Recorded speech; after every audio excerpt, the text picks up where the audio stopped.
राष्ट्रीय शिक्षा नीति कौन सा?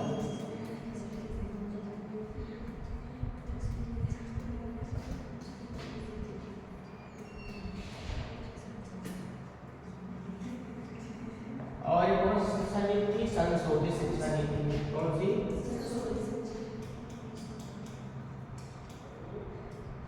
संशोधित शिक्षा। कब हुआ था?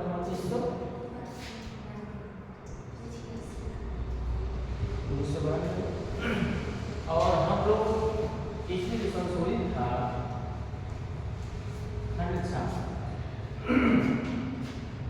6 में संशोधन किया गया कि तकनीकी एवं प्रबंधन, इस पर तकनीकी और प्रबंधन पर ध्यान दिया गया। किस पर ध्यान दिया गया था? हाँ, अर्थात इस संशोधित नीति ने इस संशोधित नीति का उन्होंने तकनीकी और प्रबंधन की जो शिक्षा व्यवस्था है उसमें तकनीकी क्षेत्र पर विशेष ध्यान दिया गया और फिर मैनेजमेंट प्रबंधन। इससे क्या होगा? रोजगार के अवसर होंगे और लोगों का विज्ञान और प्रौद्योगिकी के क्षेत्र में विस्तार होगा, है ना। तकनीकी संस्थानों में उनका प्रवेश होगा, तकनीकी संस्थानों में डिप्लोमा डिग्री होगी और विभिन्न प्रकार के क्षेत्रों में रोजगार के अवसर, है ना। इस तरीके से उन्होंने कहा तकनीकी और प्रबंधन पर विशेष ध्यान दिया था और अखिल भारतीय तकनीकी शिक्षा परिषद की स्थापना किया गया। तो पूरे भारत में एक प्रकार की तकनीकी शिक्षा की व्यवस्था कराई जाए ताकि सभी जगह पर तकनीकी शिक्षा का विकास हो सके और तकनीकी शिक्षा का विकास होने से रोजगार के तमाम प्रकार के अवसर खुल जाएंगे और बच्चे स्वरोजगार होकर आत्मनिर्भर हो जाएंगे। अर्थात क्या है? और स्वावलंबी के रूप में क्या है? निर्भर करेंगे। और फिर क्या है कि इसमें विकेंद्रीकरण भी अपनाया जाए। जो तकनीकी शिक्षण संस्थान होंगे, अखिल भारतीय शिक्षा होंगे, उसमें राज्यों का सहयोग होना चाहिए, है ना। गुणवत्ता को बढ़ाने के लिए और उनका कुछ सुझाव और क्या है? राज्यों की सहमति लिया जाए। तो जो तकनीकी शिक्षा यूपी में स्थापित किया जाए अन्य सरकारों को भी उसमें इन्वॉल्व किया जाए, उनकी सहभागिता को शामिल किया जाए ताकि वह सशक्त रूप से कर सके, क्रियान्वयन उसके क्षेत्र से हो सके। ठीक है, इस तरीके से क्या है उन्होंने उल्लेख किया था।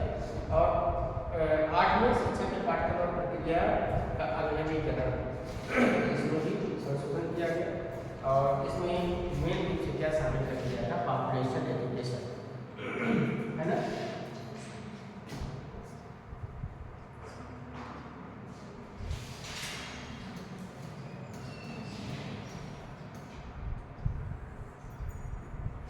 जनसंख्या शिक्षा।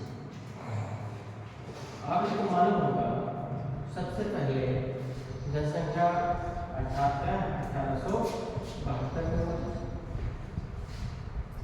जनसंख्या का क्या सबसे पहले गणना हुई थी, कब हुई थी? 1852। किसका शासनकाल था? लॉर्ड मेलबर्न का। जब जनगणना हुई है 1872 में हुई, है ना। उसके बाद 1881 में लॉर्ड मेलबर्न के शासनकाल में नियमित रूप से 10 वर्ष पर जनसंख्या क्या है शुरू किया है।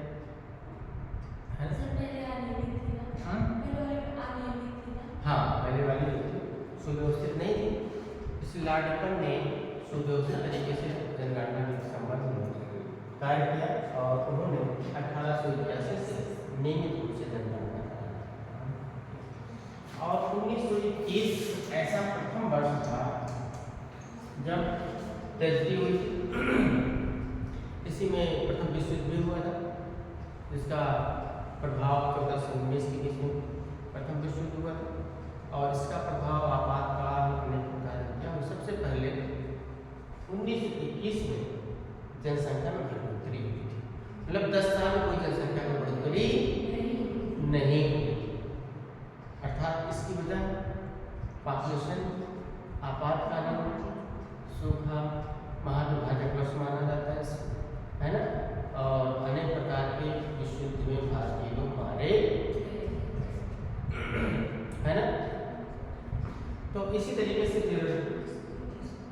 की जनगणना अब जो हुई थी, कब हुई थी? 2011 में। अभी देखिए फिर जनगणना होने जा रही है ना, जनगणना उसकी रिपोर्ट भी आने वाला है, क्या है कुछ लोगों का, कुछ क्षेत्रों में। तो ये जो जनगणना है, ये जो जनगणना है, तो इनको क्या शिक्षित किया जाए? क्या किया जाए? शिक्षित किया जाए। अगर आप 1,21,000 1 करोड़ 1,21 करोड़ की बात उसमें था, अब इस समय और भी पॉपुलेशन बढ़ गया है ना? इस समय क्या है, और ही पॉपुलेशन बढ़ गया है। तो कितना? 20 लाख करोड़ में बढ़ता है। तो लगभग क्या है, 30 + 35 के अरब 35 करोड़ हो गया, और अभी बढ़ेगी तो फिर 42 तक पहुँच जाएगा, और चीन को 35 में पछाड़ भी देगा, है ना? तो इस तरीके से भारत बहुत तेज गति से क्या है, जनसंख्या का विकास कर रहा है। और हालांकि जो वृद्धि है वह अब धीरे धीरे कम होती जा रही है, अब उतना तीव्र गति से वृद्धि नहीं हो रही। अब ऐसे जनरली देख लीजिए, पहले लोग के फैमिली में एक लोग 5-6 बच्चे होते थे, आज के जो जनरेशन 2 से 3 है ना? तो आप ऐसे पता चल लीजिए कि जनगणना की संख्या में कितना मतलब लोग शिक्षित होते जा रहे हैं। जो लोग शिक्षित अधिक हैं वो लोग जनगणना को कम करते चले, किंतु उसी हिसाब से क्या उनका परवरिश करना पड़ेगा, है ना? और उसी तरीके से उनकी सुख सुविधाएँ, शिक्षा व्यवस्था, तो इसी तरीके से क्या है, जनसंख्या इस समय क्या होती जा रही है। तो इसलिए क्या है, उसमें इस पर फोकस किया गया, और जनसंख्या नियंत्रण पर भी बात किया गया है कि अगर जनसंख्या पर नियंत्रण नहीं किया गया तो हम बड़ी इजाज़त की तरफ फैलता चला जाएगा, जो कि नुकसानदेह है ना? तो इस तरीके से क्या है, इस पर फोकस किया गया। किस पर फोकस किया गया था? जनसंख्या शिक्षा पर जनसंख्या नियंत्रण। समझ रहे हैं? तो आज के सिलेबस से क्या है, जनसंख्या में स्थिरता अर्थात आ रही है, अर्थात स्थिर होती जनसंख्या विकास कर रही है। ठीक है। खंड 10 में क्या किया गया था? प्रशासनिक प्राधिकरण के तहत शैक्षिक प्राधिकरण, मतलब एक शैक्षिक प्राधिकरण का निर्माण किया जाए। किसका निर्माण किया जाए? हाँ,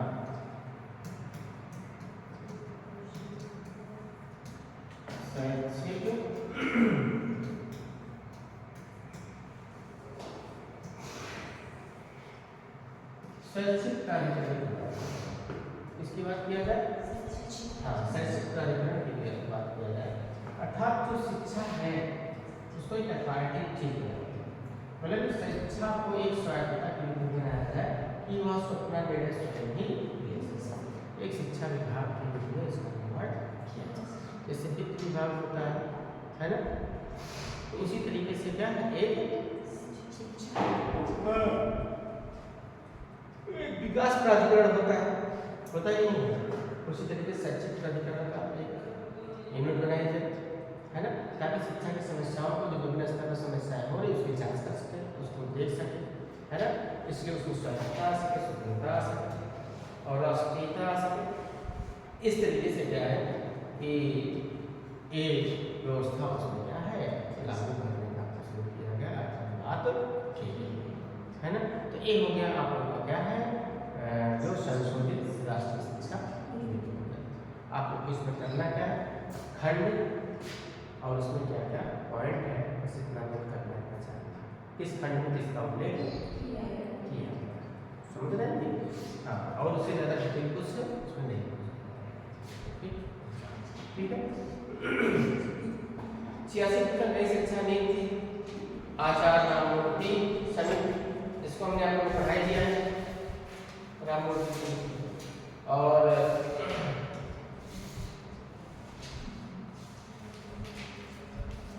अब देखिए जनार्दन रेड्डी समिति क्या है, जनार्दन रेड्डी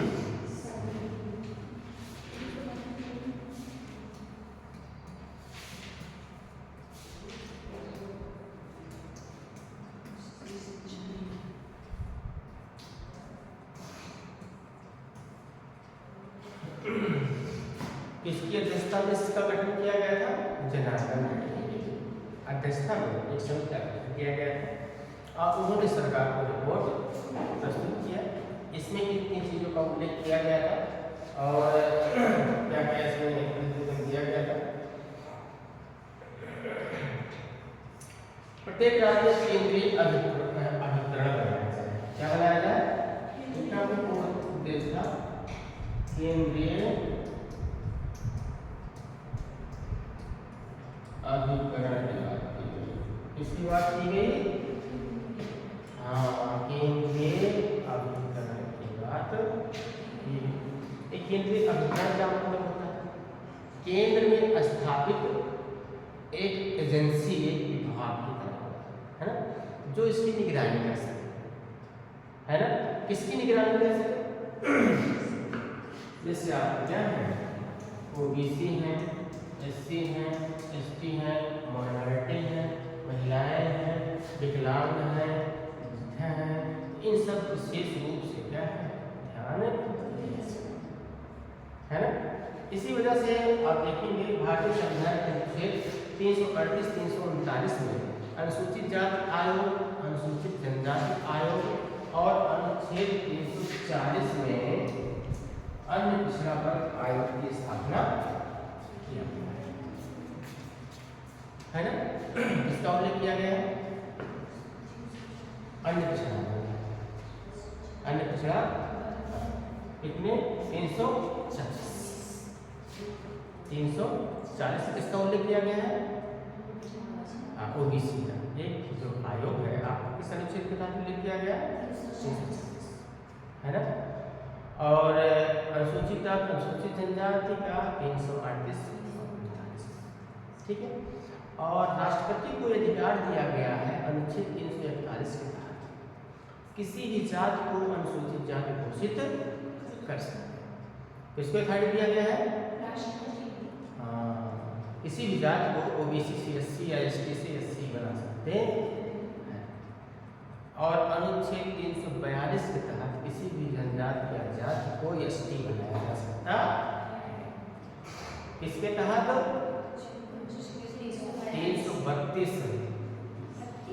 332 एससी का, एससी का तहत दिया गया है और 332 एसटी को, अनुसूचित जनजाति, शेड्यूल ट्राइब, शेड्यूल ट्राइब अनुसूचित जनजाति, आदिवासी लोग होते हैं, किसको अधिकार दिया गया है? राष्ट्रपति, है ना। और अनुच्छेद 14, 15, 16 तो आप जाने हैं। 15 जाति आयोग के आधार पर कोई विभेद है ना। उसी तरीके से क्या है, अवसर की समानता, अनुच्छेद 16, विधि के संबंधित समता 14 में उल्लेख किया गया है ना। तो ये जो संवैधानिक प्रावधान किए गए थे, सरकार उसको क्या है, संवैधानिक रूप देने के लिए अनेक आयोग और समितियों का गठन करता है, समझ लो।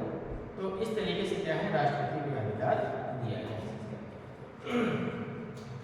और फिर क्या है, इसमें हमने बताया कि इन सभी जातियों के लिए सरकार समय समय पर ध्यान दे, इनके संबंध में आंकड़े जुटाए, इनके संबंध में रिपोर्ट दे।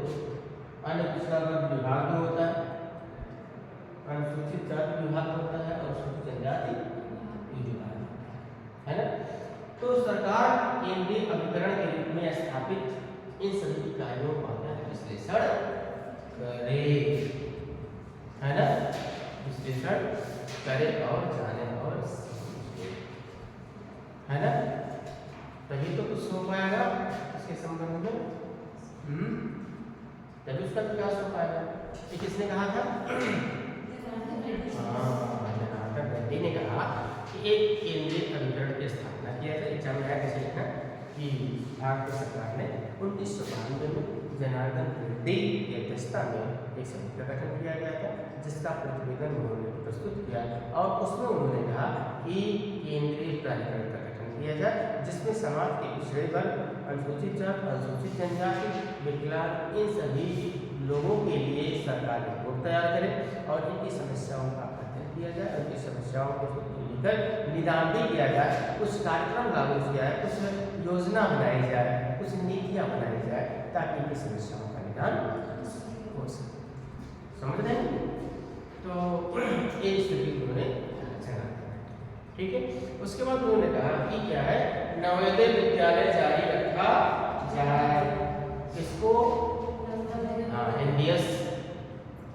तो एनबीएस की वैकेंसी आती है तो लोग एनबीएस का भी डालोगे बाद में। एनबीएस जो लोग बीटीसी के होते हैं तो नवोदय विद्यालय होता है, एक होता है केंद्रीय विद्यालय। केंद्रीय विद्यालय होता है, नवोदय विद्यालय होता है, जिले में एक होता है ना। जैसे एक बच्ची आती थी तो उन्हें ज्योति करके लड़की आती थी पहले, हाँ, फिर उसका केबीएस में वो वहाँ पे थी कोसा में पढ़ती, लेकिन इस कॉलेज में आई थी, पार्क होता था तो उसमें वो आई थी। केंद्रीय विद्यालय हुआ था उसका। अभी देखो उसको ट्रांसफर होकर फिर जो है वहाँ हुआ है अम्बेडकर नगर में हुआ है, वहाँ से ट्रांसफर। लेकिन केंद्रीय विद्यालय होने के लिए बहुत दूर दूर तक भेज देते हैं, है ना। तो उससे बेटर, सबसे बेटर आप लोग का क्या है? हाँ, तो इस तरीके से केंद्रीय अधिकरण के रूप में इसको किया गया।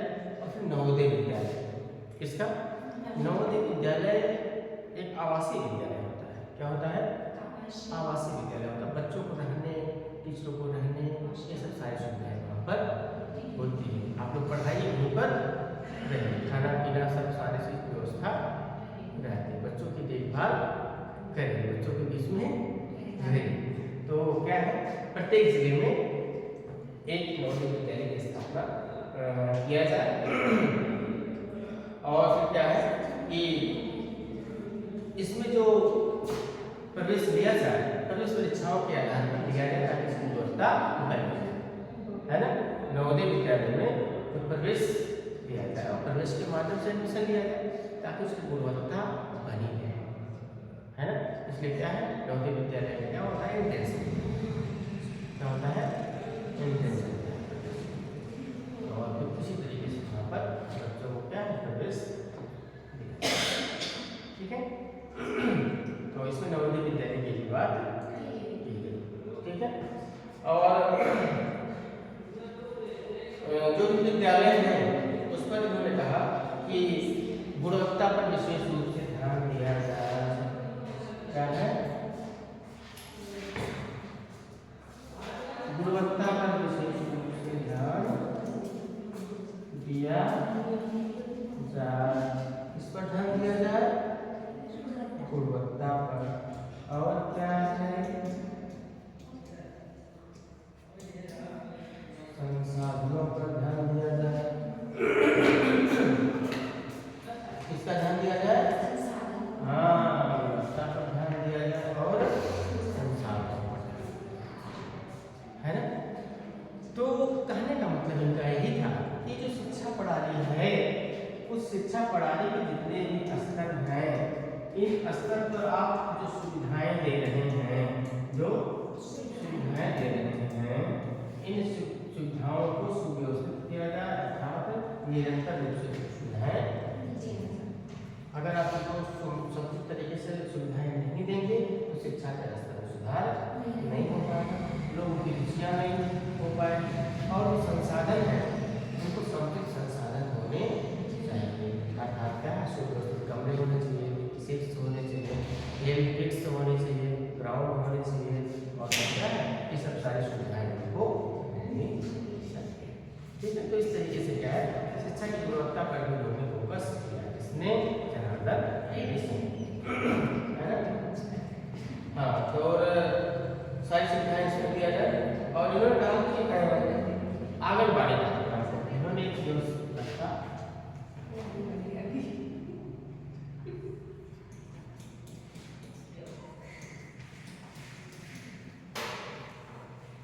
आंगनबाड़ी, है ना। आंगनबाड़ी आप लोग के कार्यकर्ता होंगे, गांव में भी होंगे। तो इनका मुख्य उद्देश्य होता है पोषण, होता है बच्चों का पोषण। क्या क्या है? क्या बोल?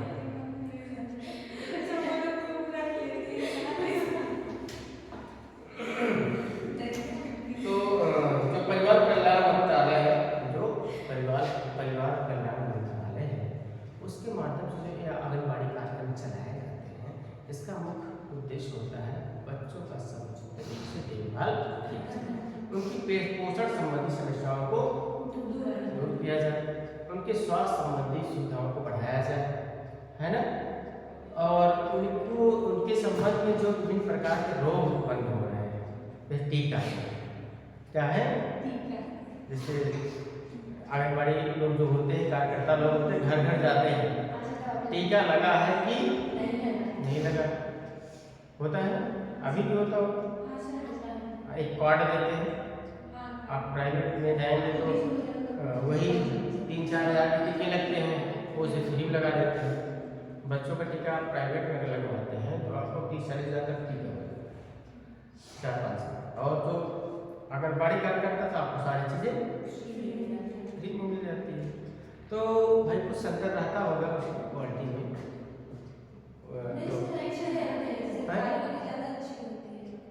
हाँ नहीं ऐसा नहीं है, वो जो